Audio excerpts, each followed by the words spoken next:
we started a 7-week series. We're in the 6th week right now. We're almost in the last week. Next week will be the last week for our sermon, our series, what we call We Are Just Friends. We are just friends. And we talked about what righteous friendship, a godly friendship would look like, and we covered multiple topics. And it's based on the book called Friendish. And we talked about that before too. Does anybody remember of our theme verse? It was what? The book of Sirach, chapter what? Chapter 6, verse 14. It says, a faithful friend is a strong shelter, and he who finds one finds a treasure. A faithful friend is a strong shelter, and he who finds one finds a treasure. The first week we talked about the treasureless fields that we're looking for treasure. The second week we talked about the counterfeit friendship. Friendship, we think that is a real friendship, but a fake friendship. How does that look like? Third week we look into different kinds of the counterfeit friends. If you remember the 4 or the 3 Ds, the divisive, the demanding, and we've seen that. And then after that, we covered of how we can redefine friendship itself. And last week, we covered of how we redefine not friends but friendship, and we covered multiple parts in there. But today is a bit different. Week 4 mostly is about. Actually, last week is week 5. We talked about redefining friendship and what we need from friendship. And the 4 things that we covered, if you remember, is friends that deepen us with the joy of Christ or in the joy of Christ. Second one, friends that battle with us. And third, friends to carry us in our weaknesses. And fourth, friends to be there for us. And then, one thing that we covered, especially battling with us, is speaking truth. If you remember, speaking truth. The reason why I'm highlighting that is we're covering that today to some extent. And we said, because we have a blind spot that we don't see. Remember we gave up an example of the Gladiator movie and how he told them, like, if we could become together, we can defeat the enemy. And then they did that.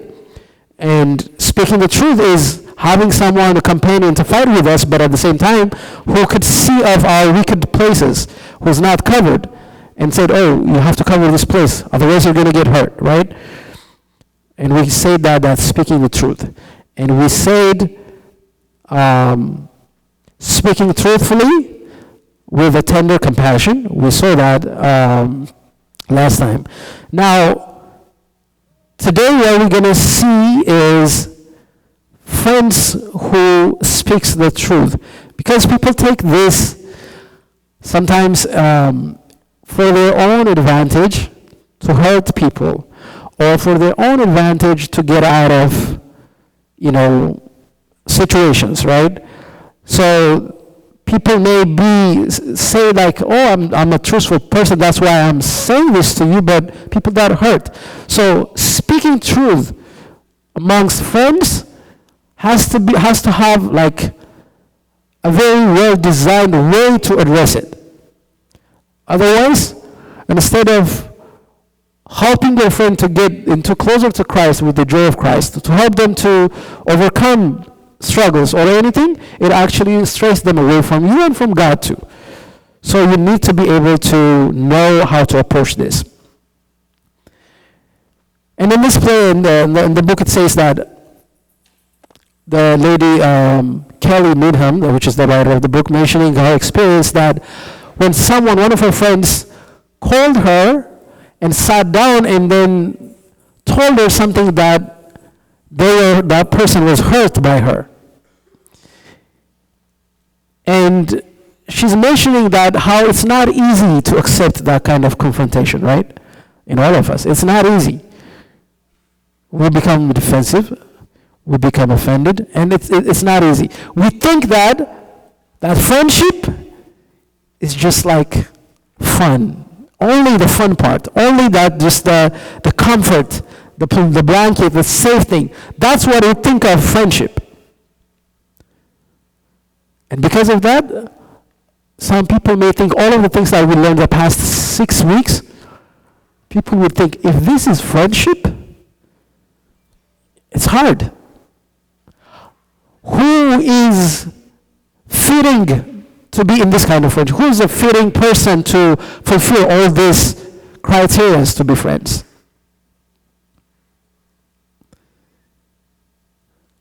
Who is the potential friends? We can't have a relationship or friendship just always positive, always comfortable, always with there is no disagreement, there is no argument. We can't have friends like that. And the reason is, if you put it on the screen, because the only potential friends out there are just like us, sinners, are just like us. You should highlight that. Sometimes we have a high expectation of our friends, but not similar to us.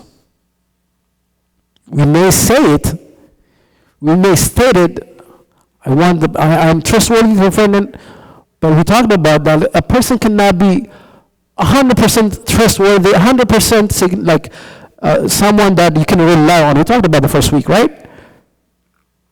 So understanding that only the potential friends in the world are like us, sinners. We are talking about friendship with sinners.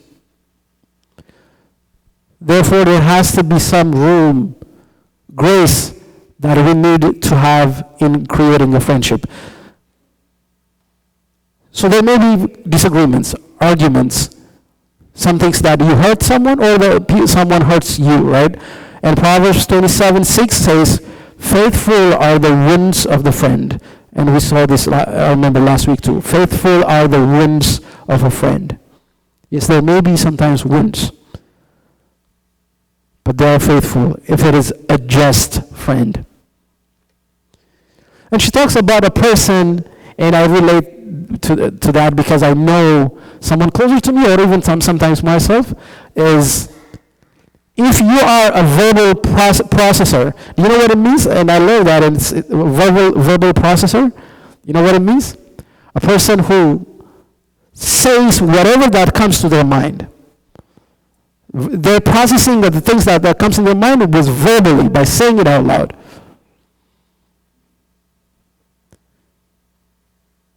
And if you are that kind of person, it's inevitable sometimes without you knowing it, it might hurt people. Right? But the problem that we have is, for all of us, a person who's hurt, or even for us, we have unrealistic expectation of friendship. Or unrealistic. And mostly that comes from the social medias. Our generation is a social media generation. We see the goodness part of things that are on social media. So it's hard when you have quarrel, disagreement, and arguments with friends. No, I don't need this. This is not a friendship that's stated in the world. This is not the friendship that it's like that. I, in the back of my mind, think of friendship. But we're all sinners.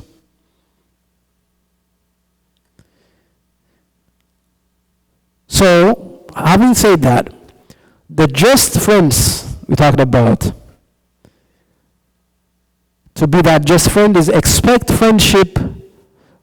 Do not expect a friendship to be a resort to a flesh. A resort to a flesh. What I mean by that is, friendship, that you have a friendship, you may have a hard time in your life. It could be a breakup. It could be a fight. Having a friend that allows you to, just for this time because you're in a bad place, in a bad situation, that allows you to stray away from God, to immerse yourself into the worldly satisfaction. That is what we need to be careful of. Don't expect friendship to a resort of the flesh. If a friendship gives us a license to self-indulgence and bitter anger, then there is no friendship. It's okay today, like I mentioned this last week, you broke up and you're struggling. It's okay if you go to this night place for now, right? Just have fun. I understand, because you're struggling. This is just one example. In all of these aspects, if a friend that does not tell you, even like the situation that you are is hurtful, someone to address you the truthness of that, how to address it, how to get out of it. Do not be envious of the world's version of friendship, which does not confront sin, but justifies it. That's the worldly friendship. The worldly friendship is the one who does not confront sin, but justifies it.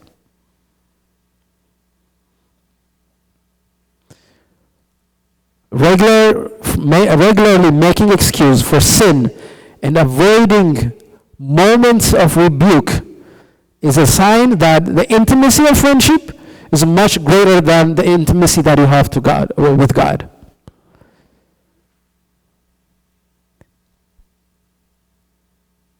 And the verse is Romans chapter 1, verse 29, really states this. It says, being filled with all unrighteousness. He's mentioning people that are this worldly people, living a sinful life, right? St. Paul says, being filled with all unrighteousness, sexual immorality, wickedness, covetousness, maliciousness, full of envy, murder, strife, deceit, evil-mindedness. And then he'll continue in describing all this, and it says at the end, not only do the same, not only these people do what they do is, but also approve of those who practice it. But approve of those who practice it. We need to get away from friendship like that. We need to adjust our friendship if that's the case. The love our world is selling is that of unconditional love. Unconditional acceptance. The love our world is selling is that of unconditional acceptance. And I really like the way that she described it. A love that says, if you want to tie yourself to the train track, it's our job to cheer you on. Is that not our life right now, where we're living? It's okay. They live their own life. If they say, okay, I'm like this, or whatever the case, it's okay, it's their life. Why are we judging? And instead of with tender compassion and bringing the people to righteousness, our focus is just the word judgment. We shouldn't be judgmental, right? And then that goes to the radical sense of extremism right now, is accepting. If you're a dog, we cheer up for you. We accept you. It's a love as worthless as a doctor who never diagnoses or a teacher who never corrects. This is the teaching of the church. And for ours, especially in our community, for us as well. Either being acceptance in this way, unlimited, unconditional acceptance, is wrong. At the same time, disregarding and regarding them as like not even people, whoever like they have a problem, right?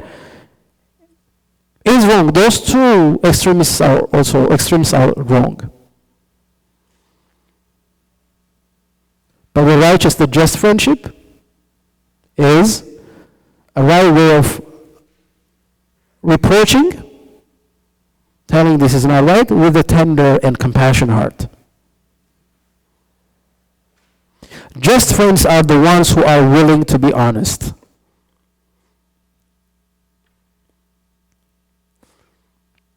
And it continues to telling about something that we all, I think most of us struggle, is if we see something that we don't like, confronting honestly, lovingly, is something we hate to do.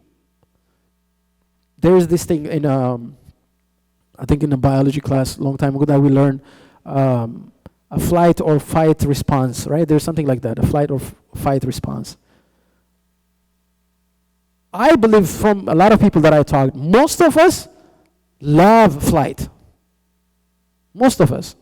If there is a friendship that didn't work or something we see, something that's not, we don't like, it doesn't sit well with us, we find out, oh, it's because I'm busy, because I have a lot of work, and then easily we stray away. We leave. Dissociate. That's not the right way of friendship.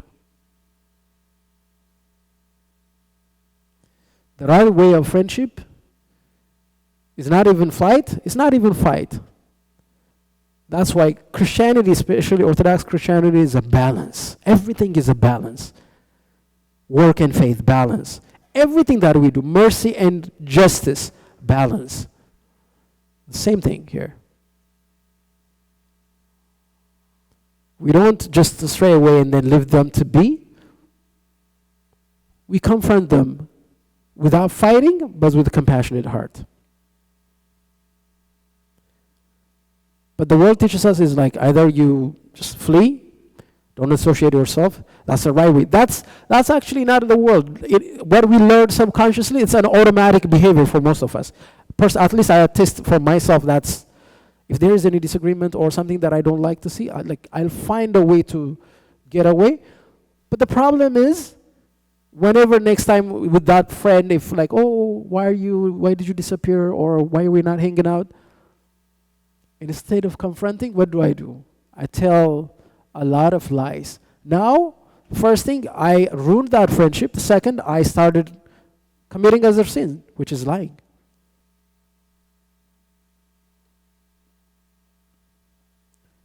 But a true friendship, in us, we are called to be different. We are called to set aside what feels easier. We are called to set aside what feels easier for us and pursue the well-being of others above us. So what do? What we do is we willing to lovingly speak the truth and to speak it the right way. We're willing to lovingly speak the truth and to speak it in the right way. So speaking the truth is to speak it in the right way. So in the book it states 4 ways, and it's really very intuitive, and the way that's put is very nice. There is 4 ways how we should speak to our friends, right? The first one is decide when it's necessary to speak. Decide when it's necessary to speak. Not every time is the right time to speak. And we need to understand that. And that's what I see sometimes even in our community. We are talented of calling people out. We're very talented. Just we see a little things. Why are you doing this? You're wrong. You're wrong. We're very talented. But the book states, and it goes aligns with our faith as well, the only way that it's very necessary and you shouldn't compromise to speak is, one, if it is against of and it strays away from the commandment of God. When it's a clear violation of God's commandment, that is necessary to speak. That is necessary to speak. The second one, if the issue puts your friend to danger. If that is self-harming the person, in an abusive relationship, or whatever the case, that is necessary to speak. Other than that, just Some things that you see here and there is more, you need to be more inclined to be absorbing, quiet, and understanding. But in these such situations, it's the right time to speak. But when I say this, when I talk about this, it's necessary to speak and call out of, problems. If you think that of someone in your mind and really excited to talk that person, that means you're not ready first. Second, that's not the right time. Right? There are multiple steps that we're going to talk about. The first one is if it's the direct violation of God's commandments. Two, if it is putting that friend into danger, it's necessary to speak. And is this situation, it could be other ones too, but if these situations make you to completely avoid that friend, that's where you need to realize, I think I may need to speak to that person. When it comes this way, if I'm going that way, that's the time I need to speak.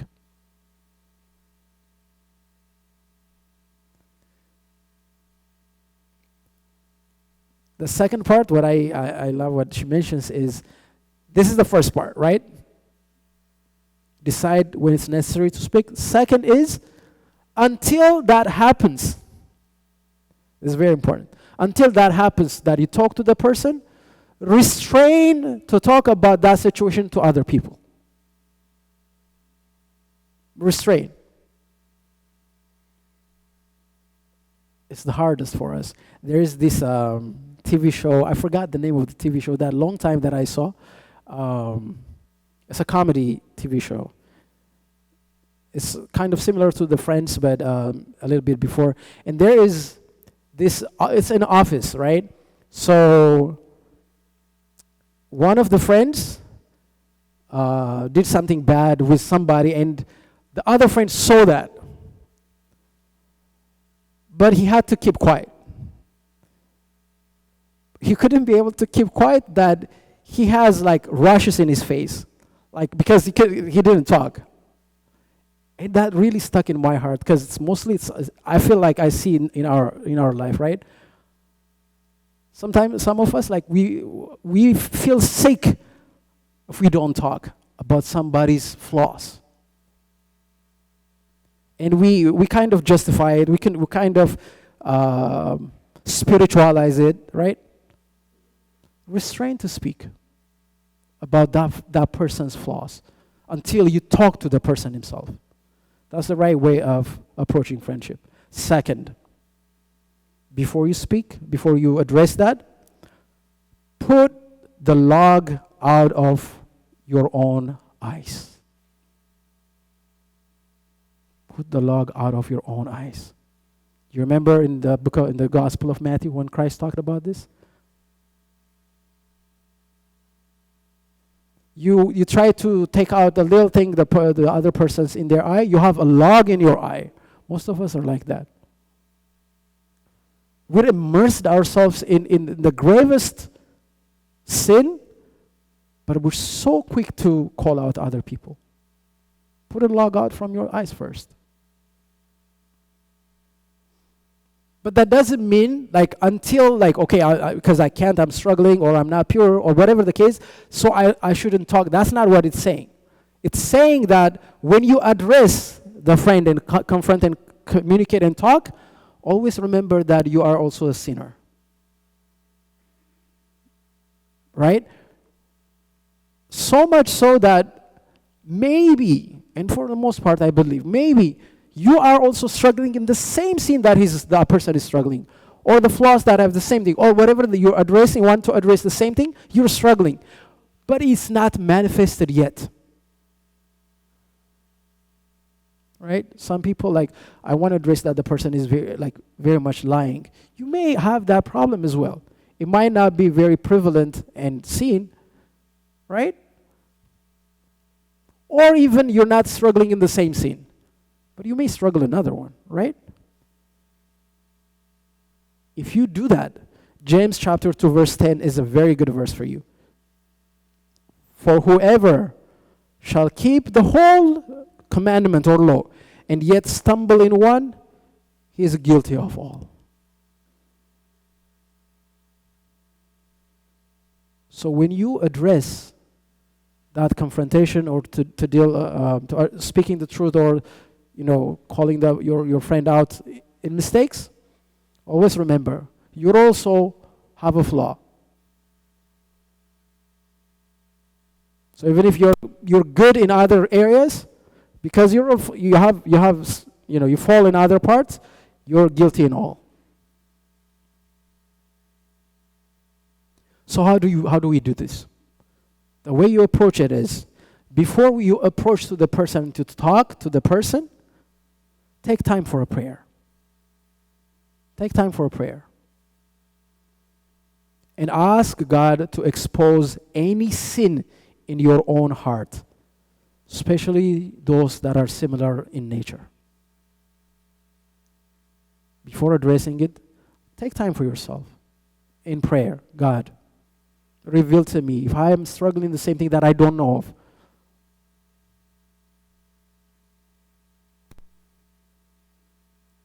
And in that way, we should humble ourselves in front of God before addressing it. And I very much love the way she stated it, the next one. The reason why we do humble and do these things is, if you put it on the screen, it says, humbling ourselves before God makes us gentle surgeons when it comes to wounding others. We only wound, it's not wound, we only wound when necessary, and we do so to cause the least amount of damage. Because of course, that conversation may hurt people. It may, wound, right? Same thing, a surgeon, when he cuts us, it hurts. It's creating a wound. But it's to take out the more graver or greater sickness that is within us, right? So that's the way we should approach, gently. And thirdly, we need to set up time for conversation.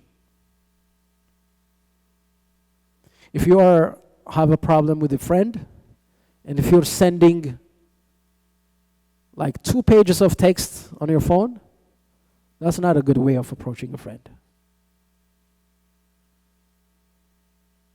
Even email, text, those are not recommended because it's words that doesn't have emotional connection, and people may interpret it in a completely different way. Set up time, a coffee time, sit down, and have a conversation. And when you have a conversation, she actually lay out like a very good way. So know why you are speaking up first, because of you love the person and because you love the friendship. You wanted to continue that friendship. Address that first. Secondly, take responsibility of your own mistakes in that situation. Maybe you have a hand in it to cause that situation or whatever that you wanted to address. And ask forgiveness. If I'm have a hand in it or participate in these things to happen, forgive me. Forgive me. I like the way she also put it, like, I think we need to able to use more word of forgive me instead of I'm sorry.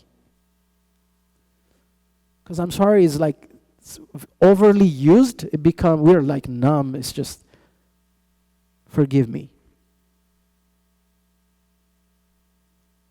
You may say it in the same way, and you may your intention may be the same, but it's just I think it's much better. Thirdly, share your concern and the hurt. Okay, then you will share what happened and why that hurt you in that friendship. You share your concern, you share your feelings at that time. Then fourthly, share specific instances of that happening. Don't be vague. Okay, at this time, it's very helpful in that conversation. And fifth, give time for your friend to respond. Maybe there are things that is a misunderstanding that you didn't know of, right? Give time for a friend to respond. This is what in the book that she stated. But I also want to add one more. That we need to be careful. And I see it a lot of times. In having a conversation, when you address all these things, when you give time the other person to respond, listen. When the person starts responding, don't think of what your response is going to be. That's how most of us, right? If you say this, I'll respond to this. If she says, I'll respond to this. And when they start saying things, I start processing of what am I responding. So in that case, it's not with the compassion. The goal is to win the argument. The goal is not compassionately lead that person to the joy of Christ. So in that conversation, don't think of what to respond. Listen. Listen.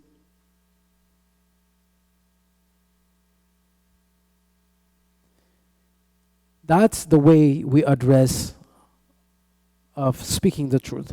Lastly, fourth is, if this doesn't work, if this didn't work, get a mediator. And this is biblical. And Christ talked about this in one of his sermons, right? If your friend hurt you, go and tell him.